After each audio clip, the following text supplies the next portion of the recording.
lunes 24 de junio. Saludos, señoras, señores, bienvenidos como cada día a este espacio, a esta revista de prensa, a este paseo que damos cada mañana por las primeras planas de los diarios que se editan en nuestra provincia, Diario Córdoba, ABC, Diario El Día, un paseo en el que nos acompaña como cada lunes Paco Boyato, bienvenido. Hola, José Luis, Francisco Boyato, director, como saben, de ABC Córdoba. Bueno, pues el lunes cada uno sale por un sitio. Vamos a empezar por el decano, por el Diario Córdoba, que dedica su portada, bueno, una portada estadística, básicamente al Banco Malo, a la Sareb. El Banco Malo, dice, tiene en venta más de 100 pisos en Córdoba. La sociedad es propietaria de 305 bienes inmobiliarios en la provincia.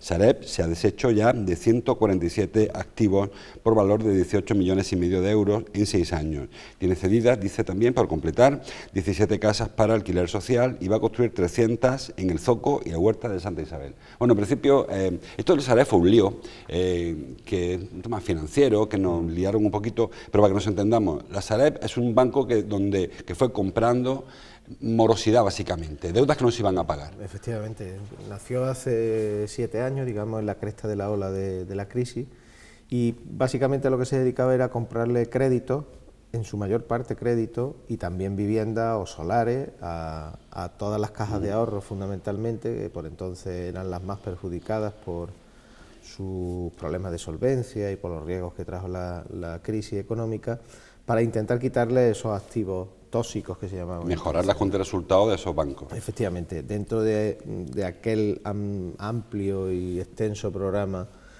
para salvar el sistema financiero, porque era un poco la clave de todo el sistema bancario, sí, sistema bancario, sobre todo las cajas de ahorro, que eran un poco las que habían asumido más riesgo y tenían la cartera de crédito y la cartera de activos inmobiliarios más tóxicos, pues vino a concentrar todos esos activos malos. Y ha sido un proceso lento, eran 200.000 activos, me parece, los que tenía, en Córdoba poco más de 300, y bueno, así ha ido siendo un goteo todos los años, los primeros más complicados, porque de alguna forma también la Sareb entraba en competencia con los propios activos inmobiliarios que los bancos vendían, ¿no?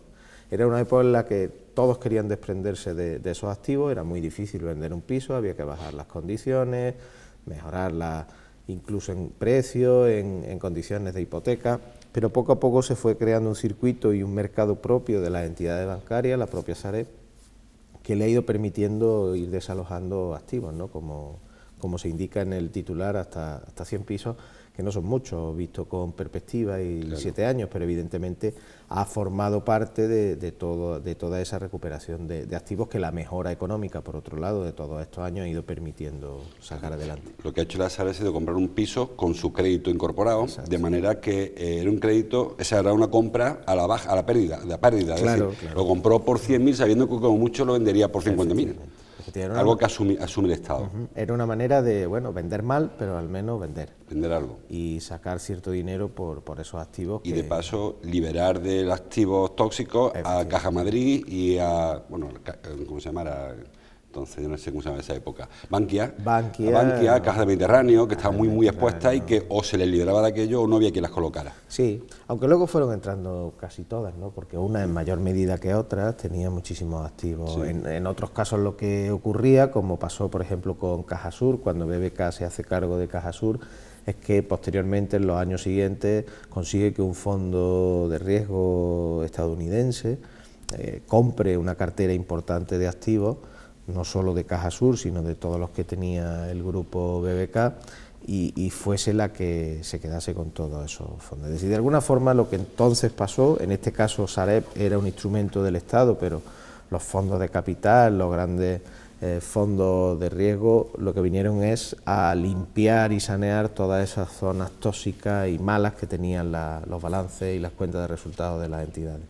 En Córdoba hay pocos inmuebles porque realmente, como decía Paco, se afectó fundamentalmente, inicialmente a Caja Madrid y las que se fueron adhiriendo o comprando, y en Valencia, que es donde está, incluso también la Caixa también vendió algo, pero en Córdoba no hay, de hecho Córdoba solo vende el 2% de Andalucía, sí, o sea que es una cantidad ínfima con respecto al volumen. Sí, no es mucho, entiendo que en la costa debe de haber muchas más, evidentemente por la concentración, y como decía, lo que hubiese en Córdoba estaba en manos de otras entidades que desarrollaron sus propias soluciones, la que hemos comentado de Cajasur u otras entidades que ya también crearon sus propias sociedades de activos exclusivos.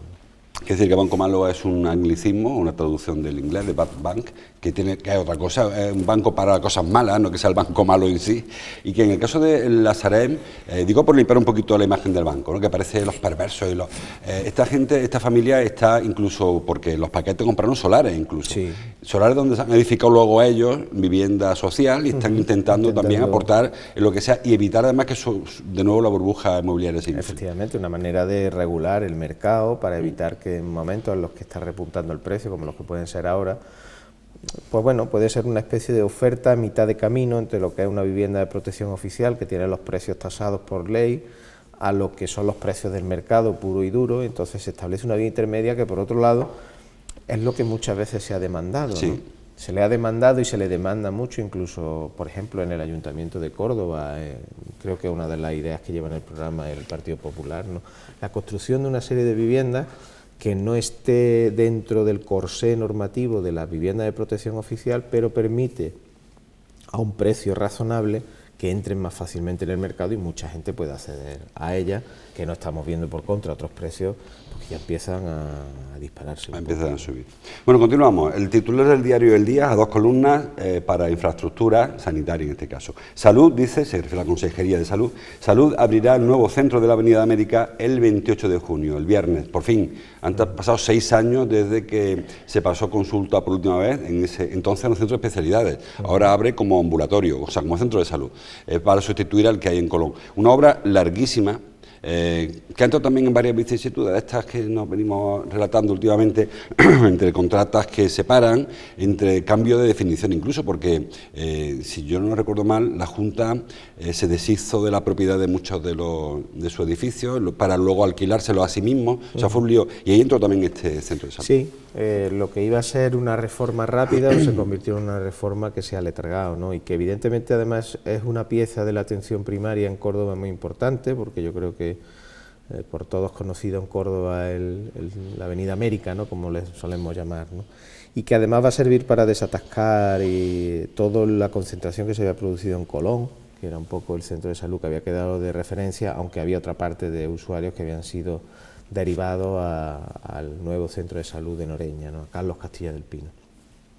Bueno, la verdad es que llega tarde, pero llega bien, ¿no? Porque evidentemente va a ser un centro para todo lo que es el centro comercial de Córdoba, la población que vive aquí, bastante necesario, ¿no? Y aunque no va a pasar a esa otra escala de centro de alta resolución como es la de Carlos Castilla del Pino, pero creo que se abren unas líneas interesantes de atención y sobre todo la mejora de un edificio que estaba en regulares condiciones. Además, un edificio que es propiedad de la Junta, aunque sea de la manera que estamos comentando, y que va a ahorrar un alquiler importante, porque la Junta de Andalucía tiene, a pesar de que tiene muchos edificios, tiene muchos alquileres que pagar. Ahora con la Ciudad de la Justicia hemos visto cómo se ahorraba muchísimo dinero de las sedes judiciales que están repartidas, sí, casi 1.200.000 euros al año. Claro, que es incomprensible que una institución pública pague 1 millón de euros de alquiler al año.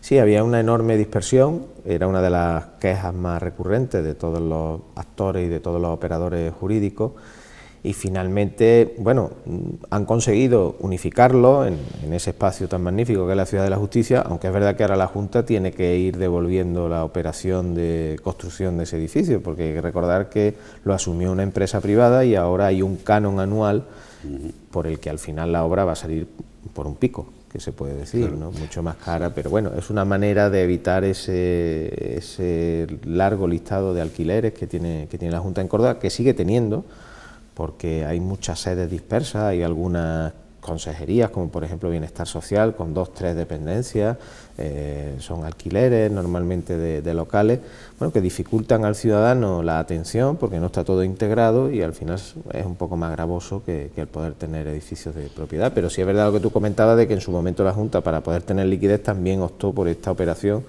de vender para luego alquilar, que era una manera de obtener liquidez rápida que le hacía falta en la cuenta. Y hambre para mañana. Está el edificio todavía sin ocupar, el de los juzgados, antiguo juzgado, que libera precisamente la Ciudad de la Justicia, con la intención de trasladar allí alguna de las consejerías que están pagando un alquiler. Trabajo, por ejemplo, está pagando alquiler, Servicios Sociales también está pagando alquiler. Creo que, no sé si el local de la calle de la Plata lo dejaron ya, también estaba ahí deporte antes. Hay varias consejerías que no tiene sentido queriendo edificios públicos. Gran Capitán, ¿no? En Gran Capitán también estaba turismo. También está turismo allí en Gran Capitán. Y no tiene sentido, entiendo yo, que habiendo edificios de propiedad pública, como es el caso de los juzgados, eso no lo haría nadie en una casa. Es decir, tú no tienes un local y por no habilitarlo alquila otro. Lo puedes hacer durante 15 días, pero... Yo creo que se tiraba con pólvora ajena o se ataban los perros con longanizas, como se suele decir. Es curioso porque estamos hablando de los antiguos juzgados de la avenida Conde Vallellano, que ahora están cerrados, que se habla del traslado de determinadas delegaciones allí, pero justo hace una década o algo más, de lo que hablábamos era de una torre, no sé si recordarás, de 16 metros que se iban a construir en Noreña para llevar esas mismas delegaciones y concentrarlas allí, bueno, con unas condiciones inmejorables de eficiencia energética, de luz, de arquitectura vanguardista. Aquello fue otra de las maquetas que vimos pasar de largo en Córdoba y al final estamos en una opción que es mucho más sensata, ¿no?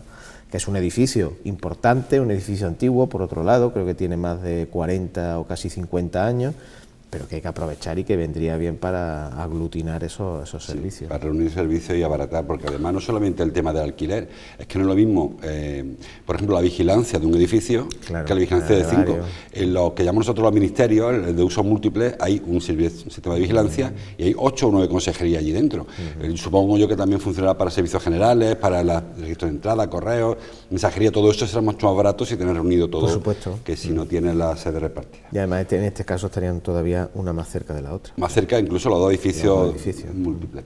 En el diario ABC, Poca Información Local, sí de referencia al Corpus, que se celebró ayer. Bueno, el Corpus se celebró el jueves, pero se traslada, como saben, los actos al domingo, a excepción de Toledo, creo. Sevilla, le queda todavía alguna... Sevilla, Granada, Toledo y Priego de Córdoba. Hay también Priego. Priego de Córdoba mantiene la tradición del Corpus en jueves, que me parece muy saludable por otra parte, además de que es un Corpus, por la belleza del municipio en sí, muy recomendable.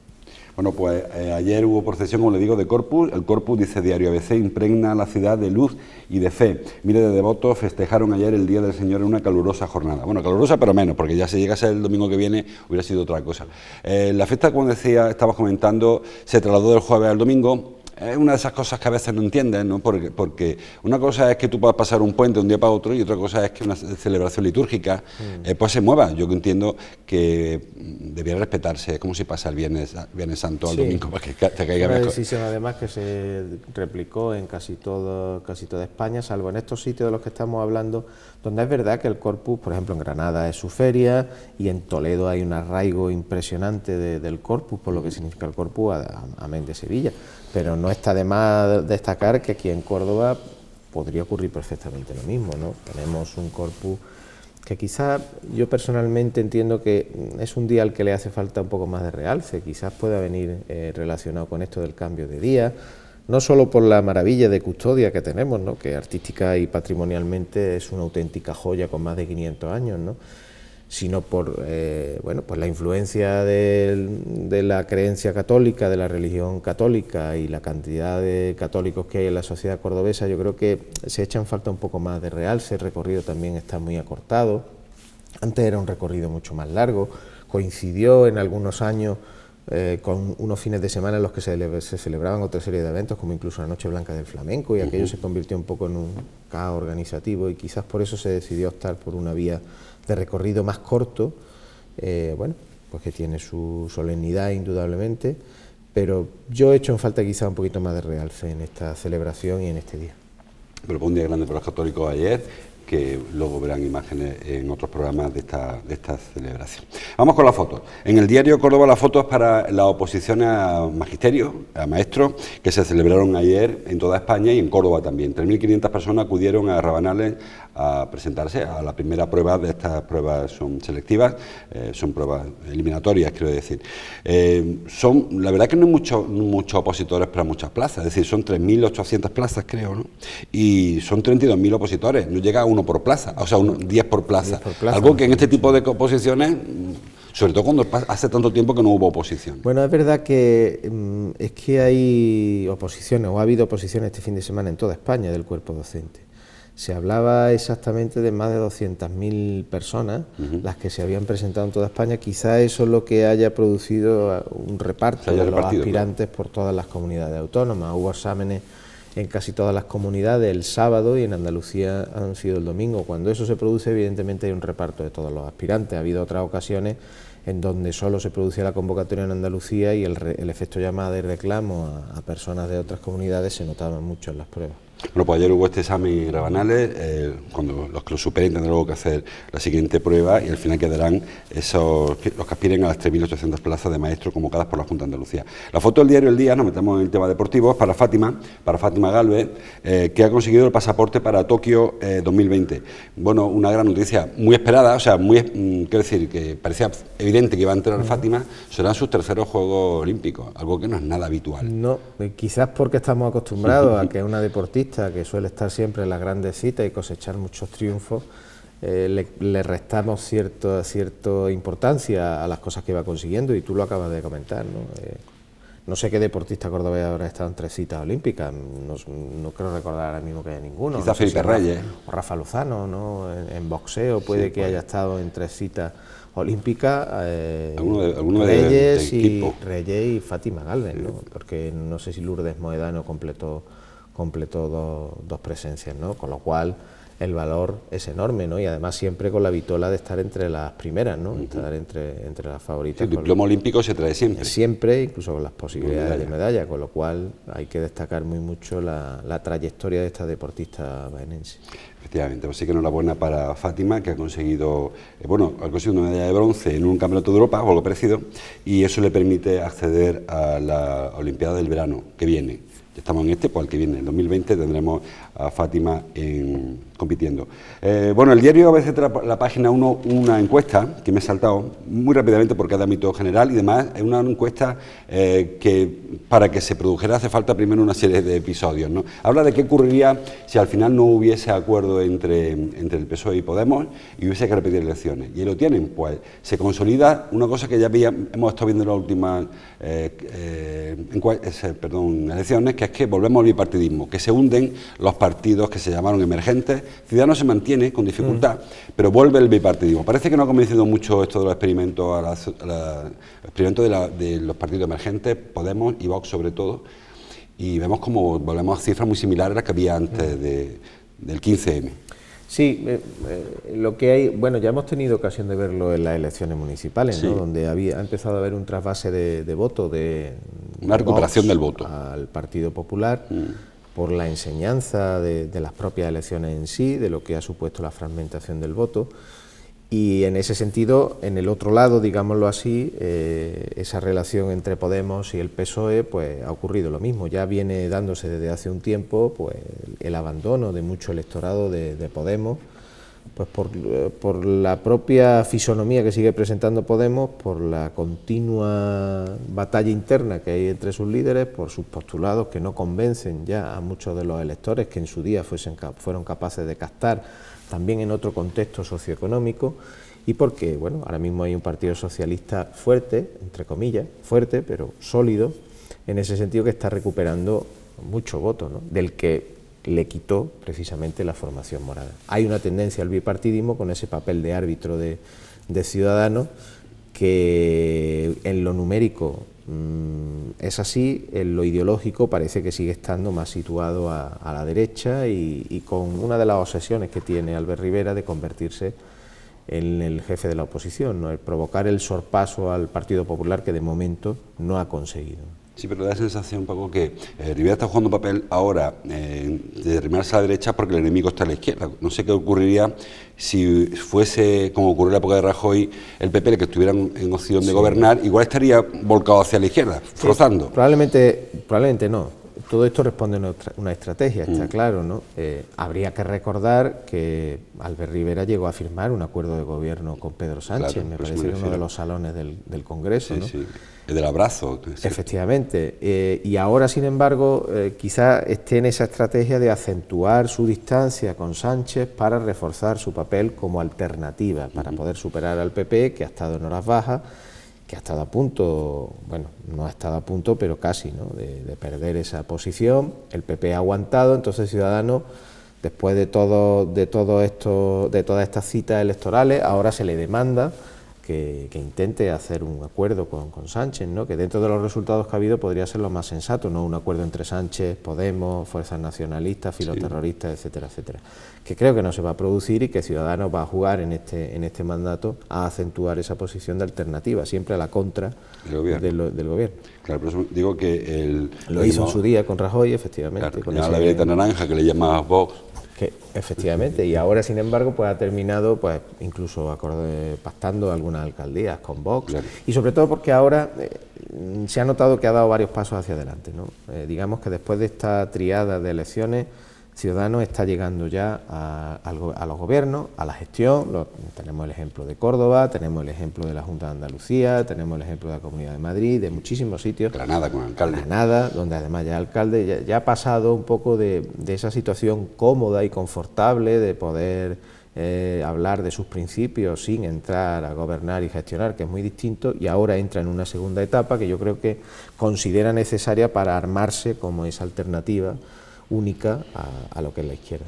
Yo me refiero a eso porque ha habido una serie de incidencias internas en Ciudadanos por quienes le acusan de virar mucho a la derecha. Y yo creo que no es esa estrategia, como estamos hablando, que virará a la derecha hoy, pero que virará mañana a la izquierda cuando se hace falta. Yo creo que esa es una de las ventajas, entre comillas, que tiene el partido de Albert Rivera, ¿no? Muy voluble, muy acomodaticio, ¿no? Y hemos tenido ocasión de verlo. Si uno repasa los últimos 8 o 10 años de este partido, vemos que ha pasado por muchos estadios, ¿no? Como tú decías, hubo un tiempo que estaba muy marcado en el centro izquierda, cuando se producían esos acuerdos con Sánchez en contra de Rajoy, vio que ese espacio se le quedó pequeño, se fue a recuperar el espacio de la derecha, cuando el PP entró en Barrena, y la llegada de Vox fue la que de alguna manera también limitó esas aspiraciones, y yo creo que ahí también ese recorrido se le ha quedado ya estrecho o corto, con lo cual puede que pronto veamos un nuevo viraje, ¿no? Pero en ese espacio centro-izquierda, centro-derecha, donde se mueve Ciudadanos. Muy cómodo, además.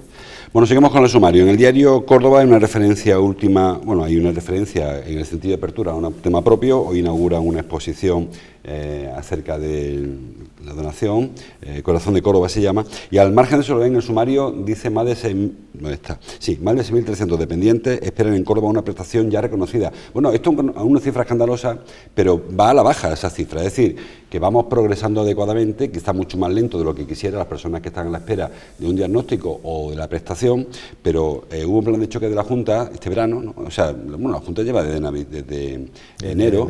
Para este verano se había hablado de un plan de choque y está funcionando relativamente. Sí, todavía estamos en esos primeros compases, ¿no? Ocurre como con las listas de espera famosas, quirúrgicas y diagnósticas que están en marcha y que hay que ver los resultados, digamos, a un mayor tiempo, ¿no? Dejar esperar pues medio año más para ver bueno, esta situación de colapso que se ha producido, que se mantenía escondida, camuflada o que no nos contaban la verdad, y que evidentemente muestra una realidad muy muy dura, ¿no? Son más de 6.300 las personas que están todavía pendientes y que bueno, y que necesitan ayuda en su día a día, ¿no? Eso en Córdoba solo. Solo en Córdoba. Bueno, la cifra que dio la consejera era brutal, ¿no? Igual que las que se dieron a nivel de sanidad, pero estamos hablando de que desatascar este embudo que hay para la atención, aparte de los recursos económicos que pueda haber para ello, en un presupuesto que se ha aprobado felizmente, que ha aumentado en un 6 o 7%, creo recordar, todos los gastos, y que efectivamente se ha volcado mucho en la parte social, sanitaria y educativa, requiere de tiempo, no va a ser algo que de la noche a la mañana se pueda aligerar de manera satisfactoria. Porque hay atascos en todos los estadios, o sea, el diagnóstico, cuando llega a casa de la persona dependiente, la persona que tiene que baremar qué grado de dependencia, luego hay atascos otra vez la concesión de la prestación que le corresponda, y luego hay atascos en la misma prestación de ese servicio. En todo ese proceso se han echado la culpa unos a otros. Cuando estaba el PSOE en la Junta le echaban la culpa al gobierno porque ya no llegaban los recursos suficientes, pero lo que está claro ahora, cuando se han llegado y se han levantado las alfombras,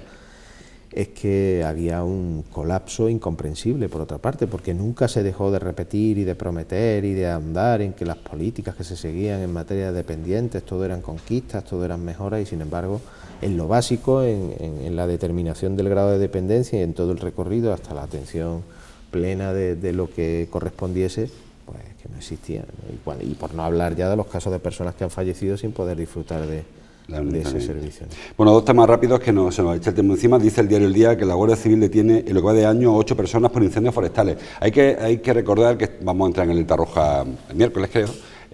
Alerta roja que es técnica, siempre lo digo, no es que sea especialmente, sino que cuando se alcanzan 40 grados, alerta naranja, cuando llega a 44, 45, alerta roja, y vamos a tener primero la de calor. Guardia Civil tiene un dispositivo independiente del Infoca para luchar contra los incendios forestales, que es sobre todo preventivo.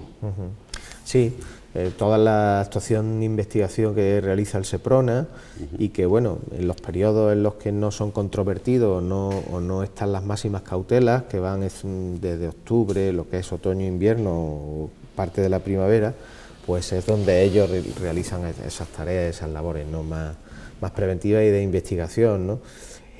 Y también a posteriori, es decir, los que se producen, los incendios que se producen y que se investigan en verano y que dan finalmente con la detención de estas personas, ¿no? Que intuyo que debe ser bastante complicado porque muchas veces no es fácil determinar, se puede saber que es intencionado, pero de ahí a determinar la persona que de manera intencionada ha sido la que ha provocado ese incendio, no debe ser fácil, ¿no?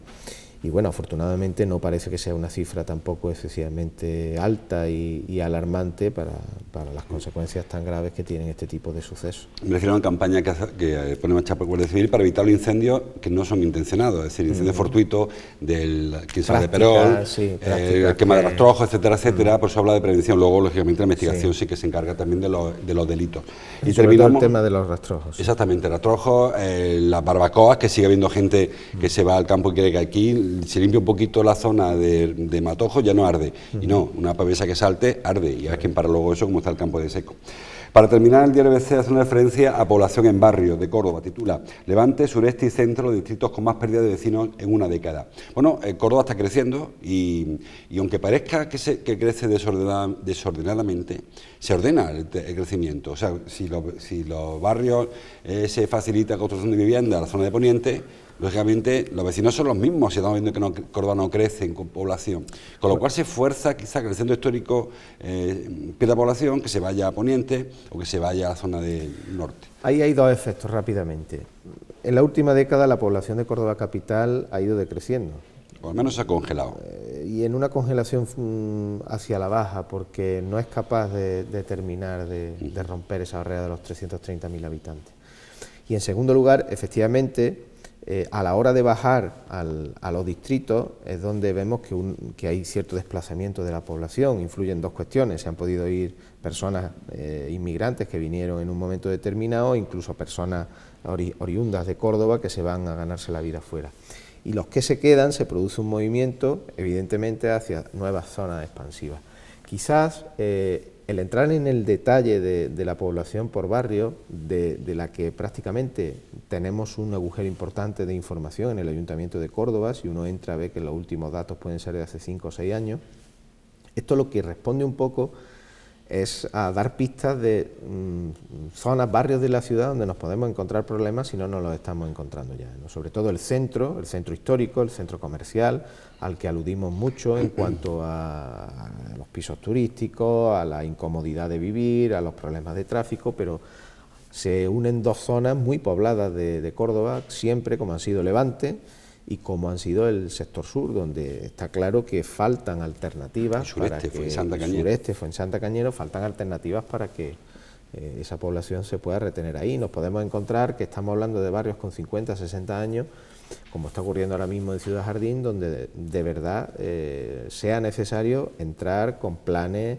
importantes de acción, ¿no? Por ejemplo, en Fuensanta, todo el problema de los ascensores, eso es un acicate a la hora de ir a vivir a ese barrio. Sí. Simplemente en bloques de pisos donde no hay ascensor, lo normal es que nuevas familias no vayan a ir a vivir, sino que busquen sitios donde el precio les permita vivir y que tengan ciertas comodidades, ¿no? Estamos haciendo un atisbo ahí de puntos negros que se van a convertir muy pronto en demanda urgente de arreglo de barrios y de problemas de calado en la ciudad. Y se ven muchísimas grúas en la zona de Poniente, muchas grúas, sí. En la ampliación de Zoco, la zona de la Huerta de Santa Isabel, pero no se ve ninguna grúa en Fuensanta Cañero, en Levante, y se ven muchas casas abandonadas en el casco histórico, casas que si le empujas la ventanita desde la calle ves que dentro hay nada, que un local, un solar básicamente de ese escombro, pero no se actúa sobre eso. Creo que haría falta un plan específico para algunas zonas. Igual que en Ciudad Jardín, ¿no? Es decir, todas esas grúas que vemos en Poniente responde a una demanda creciente de vivienda, pero no todo el mundo puede pagar los precios que se están pidiendo en esta zona de la ciudad, que por otro lado tiene que empezar a desarrollarse, porque vemos avenidas magníficas, pero no vemos locales comerciales. La vida tardará unos 5 o 10 años. Y falta de equipamiento también. Efectivamente. Además de que ese es otro grave problema, la falta de equipamiento en esas nuevas zonas que se están construyendo, equipamientos necesarios, solares del ayuntamiento que no se han puesto en marcha ni para una guardería ni para un equipamiento deportivo. Y además a eso añadimos los barrios históricos y populares de Córdoba, 50 o 60 años, que están agotados. No tienen suelo para construir nuevas viviendas, el precio es desorbitado, pero los barrios están desgastados porque ni hay renovación en la población, son mayores. Sí. Yo creo que deberíamos tomarnos mucho más en serio esta situación, porque al final existe otro urbanismo, existe otra política que debe hacerse, además de la expansiva y de la que crece y se desarrolla, que es la que debería ir mirando más en detalle estos barrios. A ordenar realmente. Sí. Se hace raro ver un lunes sin Córdoba, las portadas del periódico, no hay nada que contar, porque además el Córdoba está haciéndolo todo tan verdad. La llegada la semana pasada de Alfonso Serrano, la anterior, la del secretario técnico, la de Enrique Martín a última hora, pero ahí se quedó. Bueno, ha habido un primer fichaje este fin de semana, Raúl Cámara, un lateral derecho. Están pendientes, yo creo, de la salida que se puede confirmar hoy de Andrés al Rayo Vallecano por 2,5 millones. Liquidez, que yo creo que sigue siendo, ese es el gran fichaje del Córdoba, la liquidez, porque es la necesaria de aquí a final de julio para ir tapando los huecos principales y bueno, a ver qué mimbres hay para el equipo de la próxima temporada. Hemos empezado con un entrenador con bastante solvencia para la segunda B, con solvencia para la segunda y que ha dirigido incluso en primera, ¿no? Un hombre muy experimentado, ¿no? Parece que si atendemos al mensaje que se nos ha lanzado con ese entrenador, puede que se quiera hacer un equipo competitivo. Lo que ocurre es que la división de bronce es una división pues ya muy complicada, ¿no? Hace dinero, fíjate el Mallorca, dos saltitos, bueno, en 2 segunda años, vez, segunda, primera. En 2 años. Se puede, o sea que se puede. Sí, ahí está el ejemplo. En 2 años ha sido capaz, como lo fue el Eibar hace unas temporadas, de estar en primera, ¿no? Mallorca estaba en tercera, no, el Mallorca no llegó hasta en tercera, pero sí que es un equipo a base de tercera, un equipo de salvación y ha conseguido los 2 saltitos. Bueno, va a ser lo que contamos pronto novedades, porque los 2,5 millones de Andresito, a ver cómo vienen, porque ya está hablándose de que si vienen dinero o vienen con opciones, en fin, hace falta dinero en el Córdoba. Liquidez, ese es el gran fichaje del Córdoba. Hay que traerlo con dinero y que venga pronto, que se pueda hacer un equipo y empezar la pretemporada, que estamos ya acabando junio y nada se sabe. No, y bueno, y tiene que haber mucha salida de la actual plantilla. Muchas entradas, claro. Tiene que haber muchas entradas a la par, en fin, va a ser un verano largo y no vamos a tener pronto a un equipo hecho. Pues se lo contaremos. Gracias, Paco, por tu visita cada lunes. Gracias a ustedes por estar ahí. Nos pasamos unos minutillos. Les dejo con la programación habitual de los lunes de esta casa y volvemos mañana martes a seguir leyendo junto a la prensa. Hasta entonces, gracias por su atención.